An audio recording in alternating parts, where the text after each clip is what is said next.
안녕하세요. 반갑습니다. 오늘도 하나님 말씀으로 하루를 시작하는 모닝빵에 오신 여러분들 주님의 이름으로 환영하고 축복합니다.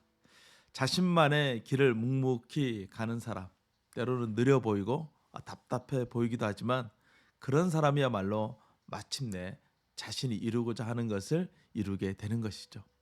하지만 이것저것 살피느라 분주한 사람은 결국 아무것도 이루지 못하게 됩니다. 오늘 우리가 함께 묵상할 하나님의 말씀은 마가복음 10장 32절에서 45절 말씀입니다. 예수님은 예루살렘을 중심으로 마지막 사역을 감당하고 계십니다. 오늘 말씀은 예수님의 세 번째 순환 예고로 시작하고 있습니다. 순환이란 예수님께서 겪게 될 고난과 십자가를 뜻하는 말입니다. 예수님께서 예루살렘으로 올라가십니다. 많은 무리들이 예수님을 따르죠. 하지만 대제사장과 서기관들은 그런 예수님과 무리들을 별로 좋아하지 않습니다. 그들은 자신들이 가지고 있는 기득권을 빼앗길까 노심초사합니다. 그동안 유명한 랍비들이 있었지만 예수님과 같은 분은 없었습니다. 세례 요한보다 더 많은 추종자를 가지고 계신 예수님, 결국 제거의 대상으로 삼게 되는 것이죠. 하지만 그와 같은 악한 계획도 하나님께서 허락하지 않으면 이룰 수 없어요. 하나님께서는 예수님을 그들의 손에 넘겨주실 것입니다. 그 이유는 많은 사람을 구원하기 위해서 대속물로 내어주시는 것이죠. 대속물이란 값을 대신하여 치르는 것을 말합니다.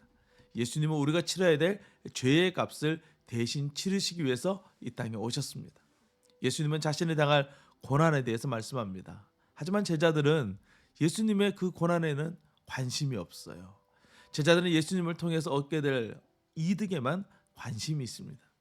예수님의 죽음이 임박해 왔음에도 제자들은 아직도 예수님께서 무엇을 하실지 전혀 이해하지 못하고 있습니다.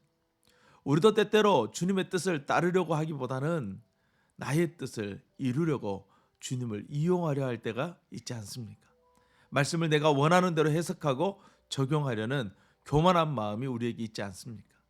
참된 신앙은 주님보다 앞서지 않는 것입니다. 묵묵히 주님이 걸어가신 길을 자기 십자가를 지고 따라가는 신앙, 결국 그런 신앙이 승리하는 신앙이 되는 것이죠. 때로는 더뎌 보이고 미련해 보일지라도 주님이 그렇게 하신 것처럼 우리도 그 주님을 따라야 합니다. 그것이 제자의 삶이라는 것이죠. 이번 한 주 섬김 받기보다는 섬기는 삶을 살아내는 저와 여러분이 될 수 있기를 주님의 이름으로 축복합니다. 오늘도 주님과 함께 승리하세요. 샬롬.